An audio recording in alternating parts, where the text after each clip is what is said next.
Hey guys, thanks for checking out this video. Don't run, don't hide, don't be shy. Just like, comment, and please subscribe. Dealing with the stress, dealing with the pain. Trying to find a way. All right, Fantastic Four. Now, I gotta admit, Fantastic Four was a nice ride.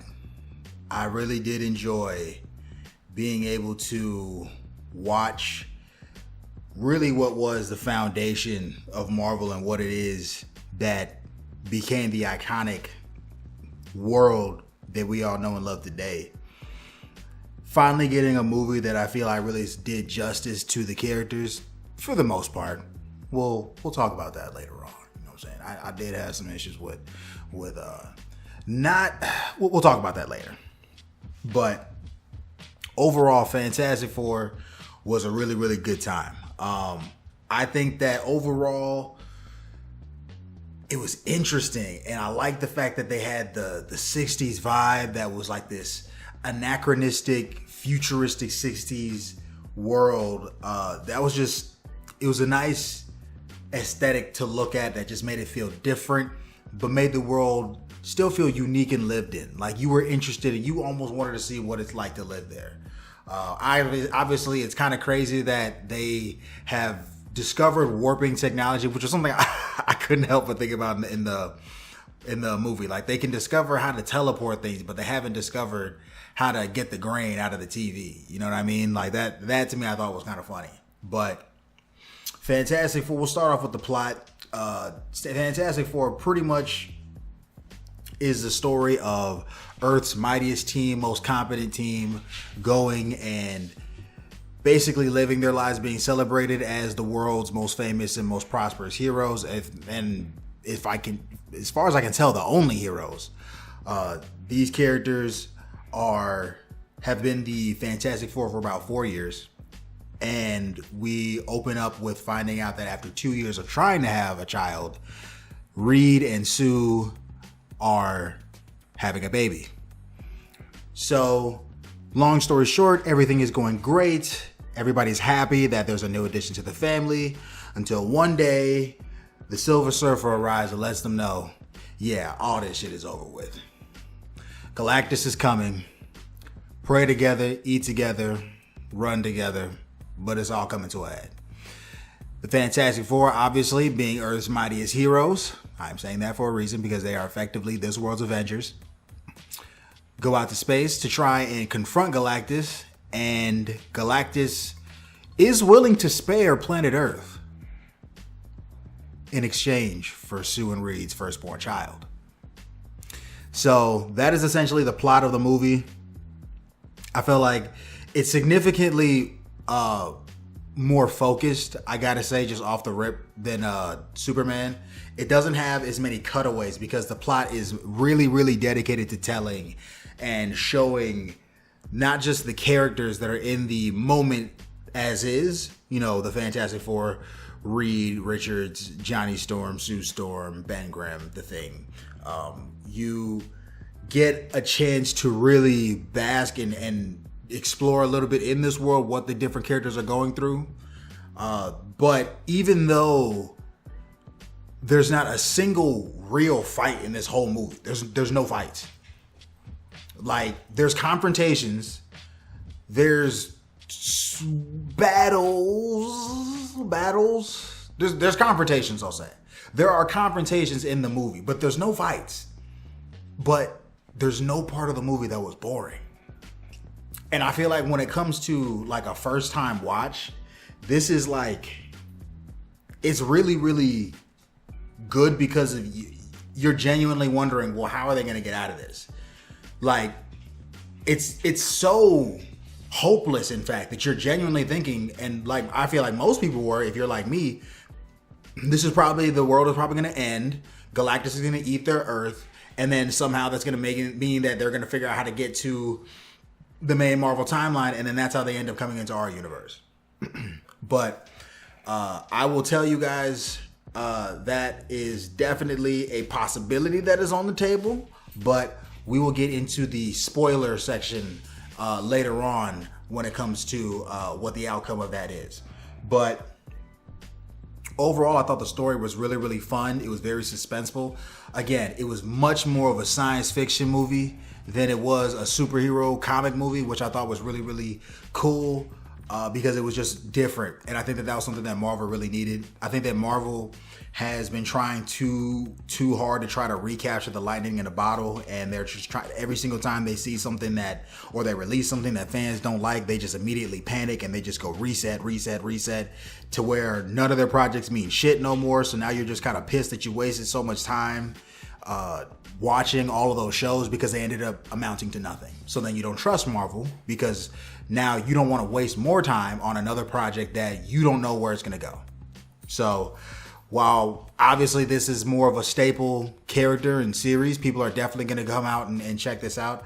I think that what really is going to help this out is the fact that this doesn't feel like what the MCU has done before in terms of the style of movies, but in terms of the feeling of that was a nice adventure and the visuals were great and I love the characters. And the more important thing, I want to see more of this. That was something that I think that Marvel was missing for a long, long time. So I'm really, really happy that that this was such a good time. The plot, again, like I said, was very, very focused, not too complex. It was very, very focused, but I liked it a lot. All right, let's get into the characters. So I think that all in all, I think that the cast was really dope. Pedro Pascal as Fantastic Four. Pedro Pascal as Mr. Fantastic was a pretty interesting choice. I think a lot of people were a little bit upset when he was cast, but if you ask me, I think he did a pretty damn good job. And don't get me wrong, I still saw Pedro because he is in a lot of different projects.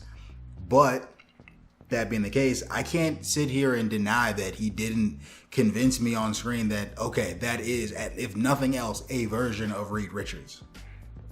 I really appreciated the fact that they did, in fact, showcase the fact that even though Reed is a very, very good person at heart, he's a very logical person because of how smart he is. Because of his intelligence, he can't help but think of all possible outcomes. So because of that, Reed and his intelligence tends to get him in trouble or has him blur lines of morality, which I like that they kind of touched on in this movie. I think that was kind of necessary because it just kind of goes to show that even though you're trying to do your best to do the right thing, it doesn't mean that you are always doing the right thing. Vanessa Kirby as Sue Storm, I felt like was really the glue of this team. She was certainly the heart. She was not the leader like it was reported, but I can see why they said that because a lot of her influence on the different members of the Fantastic Four do not necessarily lean on her, but she knows what their best interests are at heart, and she's almost, there to kind of encourage everybody and kind of be the strong face of the team. Joseph Quinn, Human Torch, he was awesome. I thought that for sure that they were going to, because again, you hear the reports and they're saying that Human Torch is not going to be a ladies' man. Human Torch is going to be some kind of, whatever the hell kind of hippie. And that's not what happened. He was definitely still a ladies' man. They don't show it as much, they more so hint at it, just to kind of, you don't need to have that. They just kind of hint at the fact that he is a ladies' man and the fact that girls do crush on him and that he does try to use his charm that he's very confident in as well to try to swing over the Silver Surfer, Julia Garner, who a surprise addition to this movie. I was definitely thinking that this was going to be just one of those, we're just trying to be diverse for the sake of being diverse and, not really try to make this diversity be a serve a purpose in this movie. Like there's a reason why we made this choice. I felt like it made perfect sense.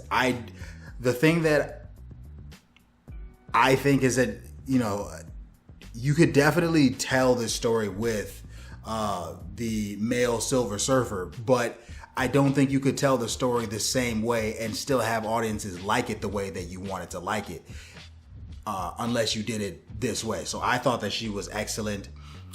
She was very, very broken, very OP. You forget about how powerful these characters are. The characters like the Silver Surfer or somebody else who I think was very, very awesome. Ralph Ineson as Galactus. That was the voice. The voice just brought some presence. You're sitting inside that theater. You're like, shit.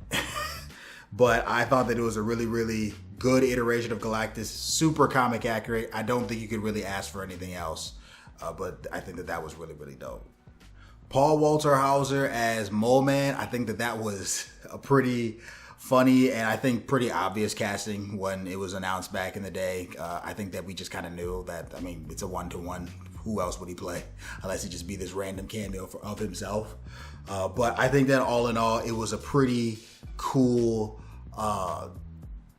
iteration of the Mole Man, because it wasn't just him being a villain. Like, they showed the history with the frustration between him and Reed when things are starting to get a little dicey. But, Mole Man is actually kind of trying to be a positive member of Earth, which I thought was a pretty cool way to spin it, that these characters have actually grown from their battles that they've been in. But one thing that if you notice, because I forgot to talk about him, was The Thing. Ebon Moss-Bachrach, Ebon Moss-Bachrach as Ben Grimm was dope. I think that he was a really cool portrayal of the character. I personally enjoyed his portrayal of The Thing. I just wish that we got more. I think that all three of the other characters, they really had something to do. And The Thing was just kind of, sulking, but we didn't really get any more payoff or context or really any clues to that sulking other than the couple scenes that we saw with him. So that was a little bit disappointing. But other than that, The Thing's portrayal in the movie was spot on. CGI was spot on. I really, really enjoyed it. All right, so now on to the spoiler part of the video. Now, this one, I think, was, again, like I said, it was really, really sci-fi heavy. Like, it wasn't so much about the superheroes beating up the bad guys and then winning at the end of the day. It was very much so about the adventure and about the discovery and about the somewhat logical conclusion of how these people beat Galactus by the end of the movie. I think that Franklin Richards, the son of Sue Storm and Reed Richards, yeah, that man Franklin is Broken, because this man Galactus is willing to spare the thing that makes him hungry, because he is confident that this baby that hasn't even been born yet is going to be able to give him some sort of peace in terms of his planetary scaled hunger. That just seems kind of crazy to me, but obviously I haven't read the comics myself, but I am a big fan of Comics Explained.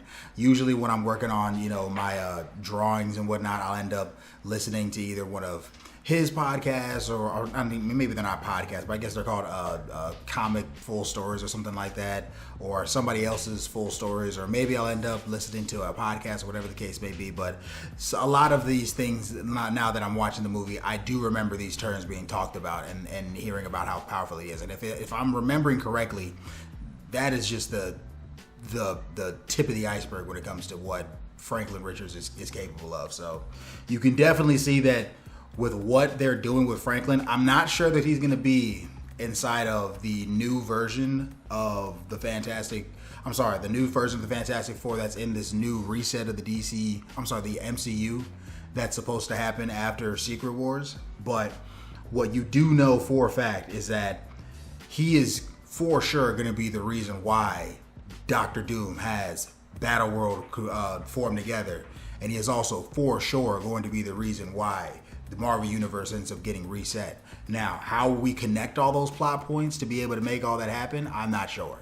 But you can bet your bottom dollar that boy is going to be the reason why everything resets and everything changed. So,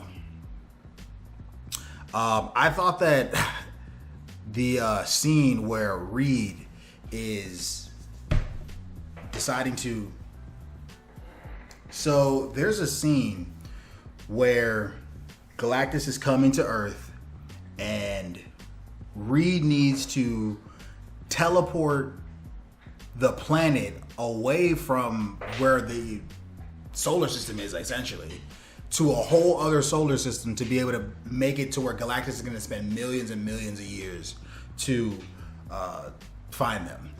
I am so happy that shit did not work, because Silver Surfer came in and started blowing shit up when it comes to the teleporters. Like, it was depressing because you knew this was their last hope. So obviously it was a little depressing seeing her just destroy all these things that you knew the whole world worked together to build. So that was very, very powerful. But at the same time, I'm thinking like, bro, what, for all you know, it's basically 50-50 Doom and then 100% Doom. So it's like, either way, you're still facing Doom. Because how do you know that when you teleport to another solar system or another place that you're not going to be in the gravitational pull, pulled into the sun, in a fucking asteroid field, or you're in too far away from the sun so your planet freezes, or whatever the case may be, or you're too close to the sun and your planet burns up. Like, there's just a lot of things that I was thinking about that I'm just like, I don't know. That could go very, very wrong. But hey, it's a comic book movie. It didn't end up working at the end of the day, so it doesn't really bother me. But so glad that shit didn't happen. But again, like I was saying, because like I was saying in the non-spoiler part of the review, a lot of us were going into this movie thinking that there's for sure going to be a part where Reed realizes there's no hope, and then Earth gets destroyed, and they flee and go to the Marvel Cinematic Universe, to the 616 universe as we know it. That does not happen in this movie. Reed is successful in being able to not defeat, but teleport away Galactus, because they have a couple more of these teleport stations that are in New York. Their plan is to use Franklin as bait to be able to lure Galactus in and then teleport him at the last minute. Now, obviously, that's a confrontation with the whole team. The whole team is not really feeling like sacrificing a baby to be able to save the universe, but I mean, it's kind of the only option that they have. So they are successful in doing that. Everybody has their moments. I want to talk about one bad before I get to the good, because I want to sour your taste before I give you something sweet. And that is that, listen, Pedro Pascal Reed was really, really cool, except for when it comes to his one power. His one power is to stretch. And he isn't even good at it. All he does is stretchy arm, stretchy leg, boing kick.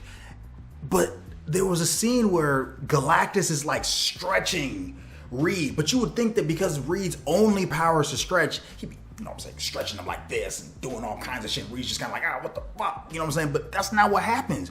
He does like this. And Reed is like, about to lose his fucking shit. And I'm like, yo, there is no way that that's all he can do. So needless to say, very disappointed in Reed Richards' stretching ability. I hope that they say that he's been training. He's been in the stretcher gym, pause if necessary. And he just, he needs to go ahead and take some cues from Luffy and learn how it's done, because it's not looking good for Pedro Pascal's Mr. Fantastic. He needs to get his stretch game up. But pause. But on the positive note, Sue Storm? Sue Storm? Now, she had it going on. Listen, Sue, to me, and it's a known thing, Sue is the most powerful member of the Fantastic Four. That's not news. So it was very, very impressive to see her push back Galactus. And some people are complaining. They're saying, I can't buy it. To me, personally, I can buy it. I mean, if you're factoring Mother's strength with cosmic energy and, her being desperate and the fact that it kills her, I could buy it. I could drink that Kool-Aid. I could do that.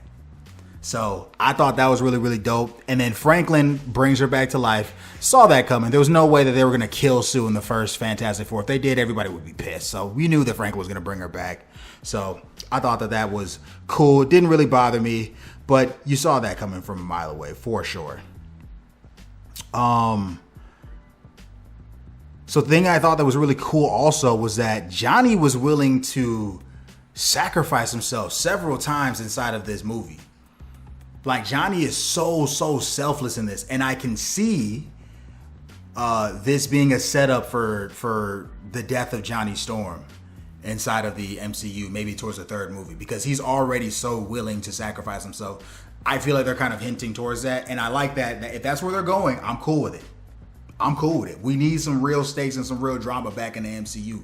I'm all for that. So Johnny was very family oriented, and that's the thing that again, that's just a really big takeaway from this movie. It was about family. Not on some, you know what I'm saying? Not on no Vin Diesel. We're family. Like, family, like real family. And that it was very heartfelt. It wasn't quite as, you know what I'm saying, hopeful and, you know, inspiring as Superman, but the sense of togetherness and community, that, and then also the joining of the world, that also gave you a different sense of hope, even in the sense of certain doom, in the face of certain doom. I thought that was amazing. So last thing I'll talk about is the post-credit scene. So in the post-credit scene, I didn't stay in the theater to watch the second post-credit scene. I heard it's like a little animation and some goofy shit for the theme. I don't really care. I'm sorry. But I stayed for the first one. And that first one, it's 4 years later. That boy Franklin out here reading Isaac Newton or Darwin or something about the beginning of life and whatever. And then you see that man Doom. That boy flashing his mask like a ring, like,